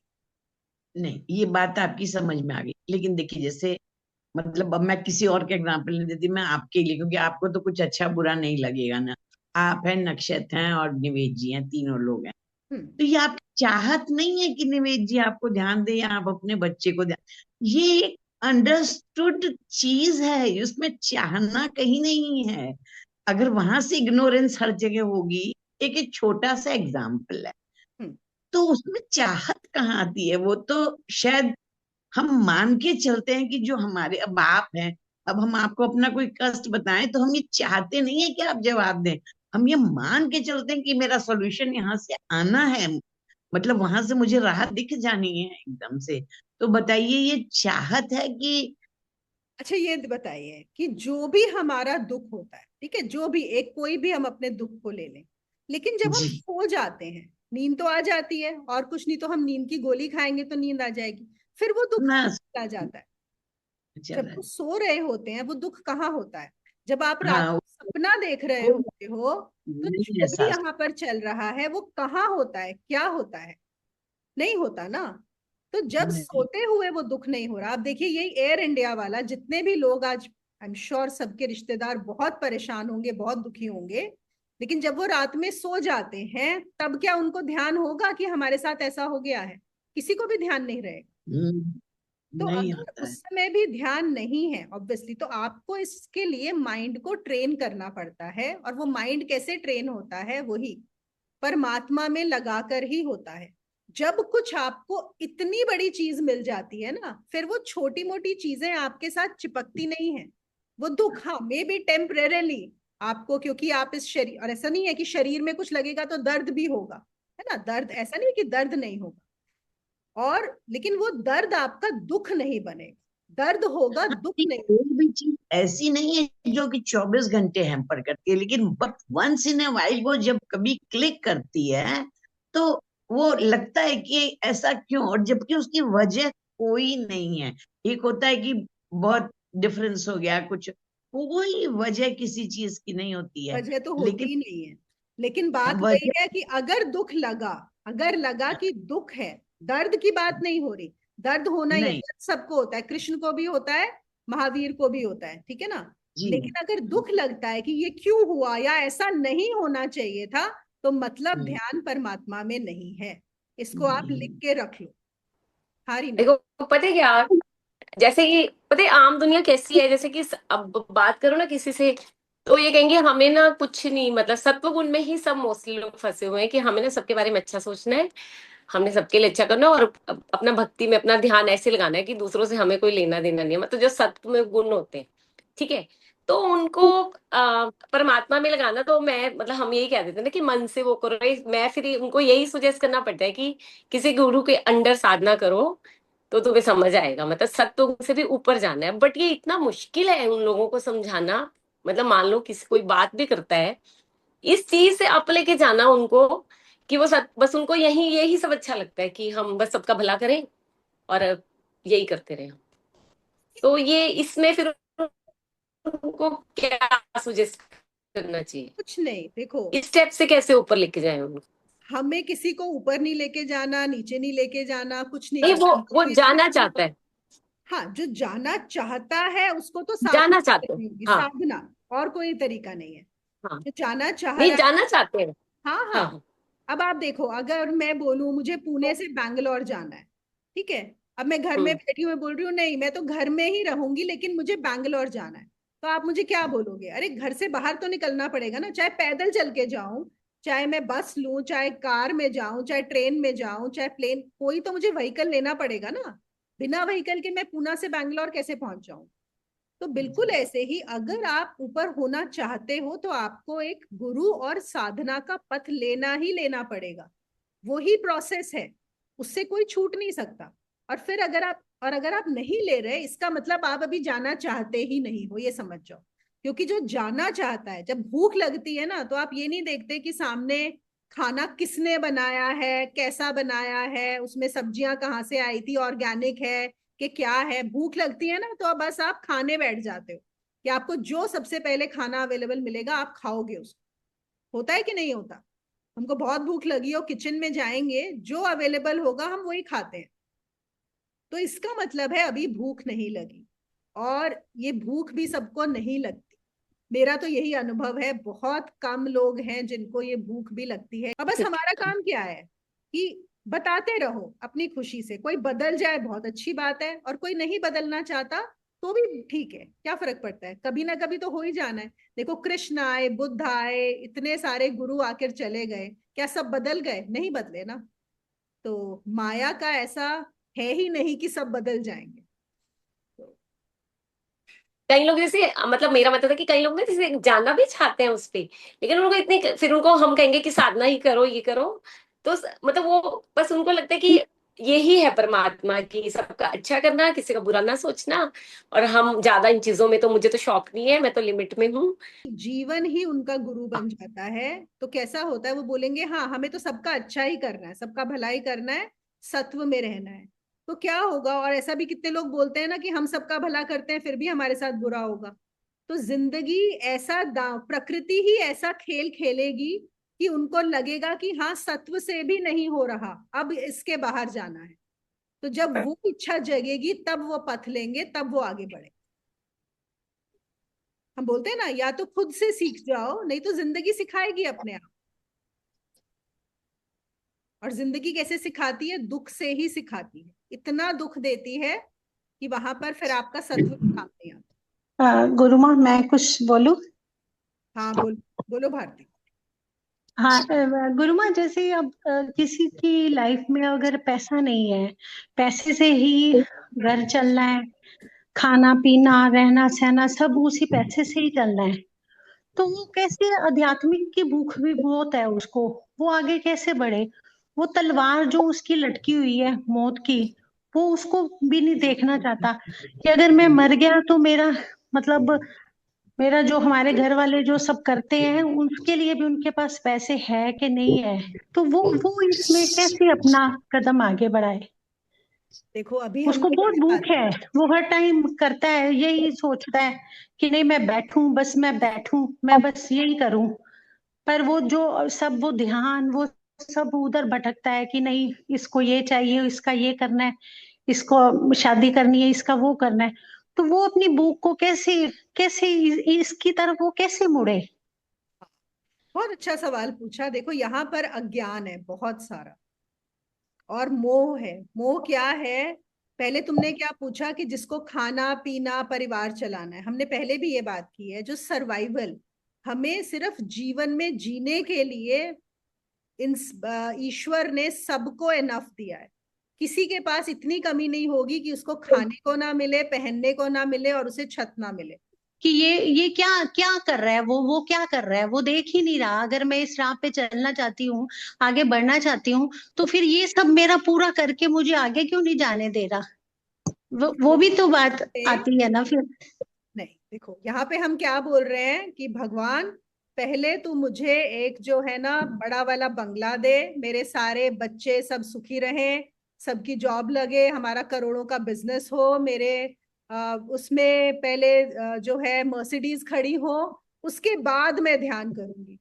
तो फिर ऐसे नहीं होता। यहाँ पर कोई अगर यहाँ पे तुम भगवान से अगर ये बोलोगे कि तू पहले मेरी इच्छाएं पूरी कर फिर मैं तेरा ध्यान करूंगी, तो यहाँ पे कोई सौदा नहीं हो रहा, बिजनेस नहीं हो रहा। भगवान को कुछ लेना देना नहीं है, अगर हम उसका ध्यान नहीं करते तो मत करो।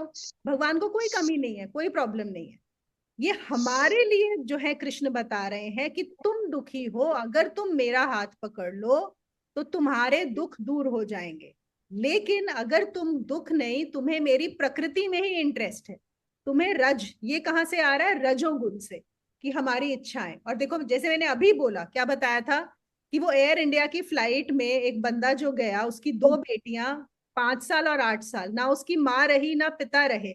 कभी वो उनसे पूछते तो वो कभी छोड़ सकते थे अपनी बेटियों को? एक दिन के लिए भी अकेला नहीं छोड़ते होंगे कि हम होना चाहिए। होता है कि नहीं होता? अब चले गए, कौन करेगा? और आप बोल रहे हो कि हम पहले दूसरों का ध्यान रखें फिर हम अध्यात्म में जाएंगे। तो यहाँ पे पूरा अज्ञान है और कुछ नहीं है। तो पहले हमें समझना है। अभी हम ये बोल रहे हैं कि वो इच्छाएं होनी जो मैंने बना ली हैं वो बहुत जरूरी है। तो जब तक हम उसमें रहेंगे तब तक दुख है। यहाँ पर कोई बिजनेस नहीं हो रहा, कोई लेन देन नहीं। यहाँ पे होना ये चाहिए, भगवान तूने जो मुझे दिया हुआ है अगर तू वो भी मुझसे छीन लेगा तो भी मैं तेरे रास्ते पर ही चलना है, मुझे तू ही चाहिए और कुछ नहीं चाहिए। हाँ Rupa, you want to say something? Muni, I want to से, देखो सबका दुख, सबकी प्रॉब्लम्स अलग होती हैं, है ना? ऐसा I can relate to her and I can understand. Sometime you're in such a mess के कुछ भी ही अच्छा नहीं लगता। कभी कभी हम पूजा भी नहीं करते हैं, कुछ भी नहीं करते हैं, और जहाँ हम परम ब्रह्म की बात कर रहे हैं तो वो तो एक बहुत ही लेवल का वो है। पर I just want to tell her कि you need to be total. एक वो आप ही नहीं बोला था, मैं आप ही की बात यहाँ कर रही हूँ, पिछले सेशन में maybe she was there और नो।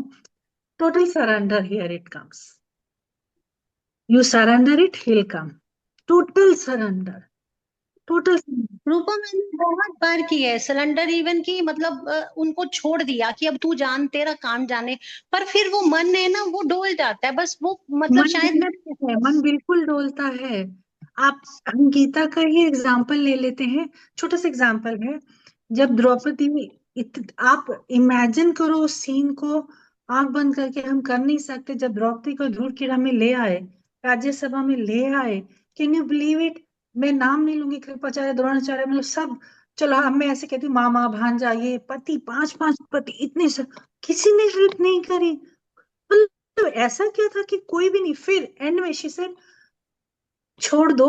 शी वॉज रजस वाला, सबको पता है। शी जस्ट, उन्होंने अपना पल्ला लिया, मुंह में डाला, and she said Krishna, and Krishna के उससे। These are just an example. I understand, जो हमारे व्यथा होती है वो रहती है, वो जाती नहीं है ना मोनिका जी। पर ये सब बातें सुन के हमें थोड़ी सी हिम्मत आ जाती है बस। अरे उनके साथ इतना हुआ, कैन यू इमेजिन द्रौपदी की हालत? मुझे लगता है मैं कितने स्क्रिप्चर्स पढ़ लूं, जब मैं वो सीन सोचती हूँ ना, अभी भी गूज बम्स आ जाते हैं कि हाउ कैन इट हैपन। तो दैट्स द थिंग, अपने मन को बस समझाना पड़ता है। हाँ मधुवंश। यस मधु। नमस्ते मोनिका जी। नमस्ते। मैं ये पूछना चाहती हूँ, अगर हम किसी के लिए कुछ कर रहे हैं तो क्या हमें रिटर्न्स की उम्मीद नहीं रखनी चाहिए? तो मधु आपको क्या लगता है, आपका ये जो क्वेश्चन आया कि क्या क्योंकि हमें करना वो मान चाहिए, सम्मान की। पहले जब एक्सपेक्ट किया है तो क्या रहा है? बोलो। हाँ मुझे बोलिए आपकी मधु, आवाज आ रही बोलिए। है। नहीं, मैं बस यही पूछना चाह रही थी कि अगर हम किसी के लिए सब कुछ करते हैं, मान सम्मान इज्जत सब कुछ देते हैं, लेकिन सामने से वो रिटर्न हमें नहीं मिलते हैं और वो हमको मान सम्मान नहीं देते हैं, तो हमें वो उम्मीद नहीं रखनी चाहिए? देखो, पहले हमें अपने आप से ये सवाल पूछना होगा कि मैंने दूसरे को मान सम्मान क्यों दिया? क्या मैंने सही व्यक्ति को मान सम्मान दिया? ये आपका सवाल बहुत गहरा है। ओके। कई बार क्या होता है, जैसे एक मैं बहुत सिंपल एग्जांपल लेती हूँ कि ये हमारे इलाके का जो है एमएलए है, तो इसका मान सम्मान करना है। ओके, ये हमको जो चीजें बताई गई है ना, ये हमारे मामा चाचा ताऊ ये बड़े होते हैं, इनका मान सम्मान करना चाहिए। ये हमारे पेरेंट्स हैं, सास ससुर हैं। मैं एक बहुत, आप समझ रहे हो क्या कहना चाह रही हूँ? हमें कंडीशन किया गया है, इन लोगों का हमें मान सम्मान करना है। ये हमारे टीचर हैं, इनका सम्मान करना है। ये हमारे मोहल्ले का एमएलए है या ये प्रेसिडेंट है इस सोसाइटी का, इसका सम्मान करना है। तो सबसे पहले मुझे अपने आप से ये सवाल पूछना होगा कि जो मैं इसको मान सम्मान कर रही हूँ, ये मेरी किसी ने मुझे बताया है करने के लिए, इसलिए कर रही हूँ, सोशल उसकी वजह से कर रही हूँ, या ये सम्मान मेरे अंदर से आता है कि ये व्यक्ति ऐसा है कि मैं इसका सम्मान करूं।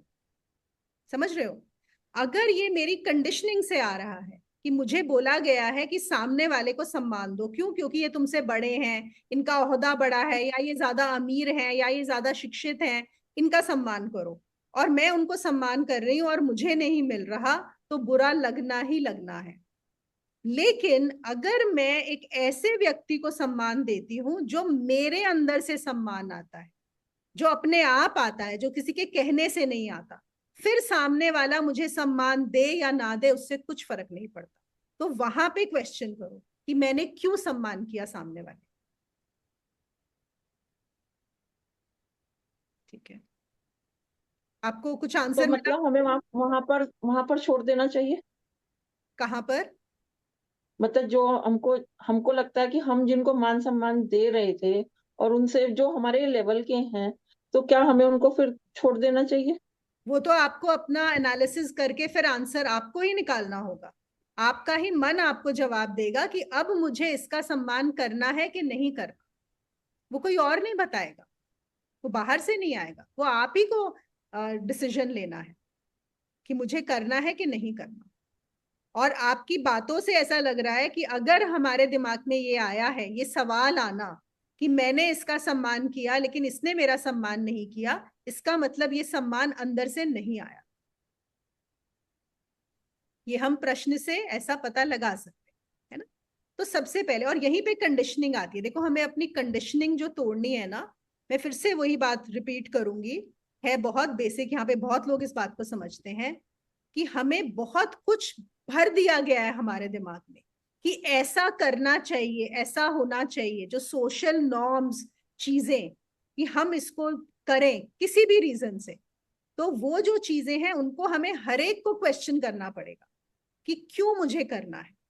एक उसमें ओशो बोलते हैं, वो कहते हैं जो गुरु भी होता है, इसलिए नहीं तुम जाके सम्मान करो कि गुरु है उसका सम्मान करो, जिसके प्रति तुम्हारे अंदर से सम्मान उमड़ आए वो गुरु है, ना कि ये गुरु है और जाके मैं इसका सम्मान करूं, है ना? तो ये सब चीजें हमें अपने ही, जितना हम अपने आप को जानेंगे, अपने मन को पहचानेंगे, तो हमें ये चीजें क्लियर होती जाएंगी। और जो लोग करना चाहें, हम लोग बस 5 मिनट ध्यान करेंगे, फिर मैं सेशन यहाँ पर क्लोज कर दूंगी।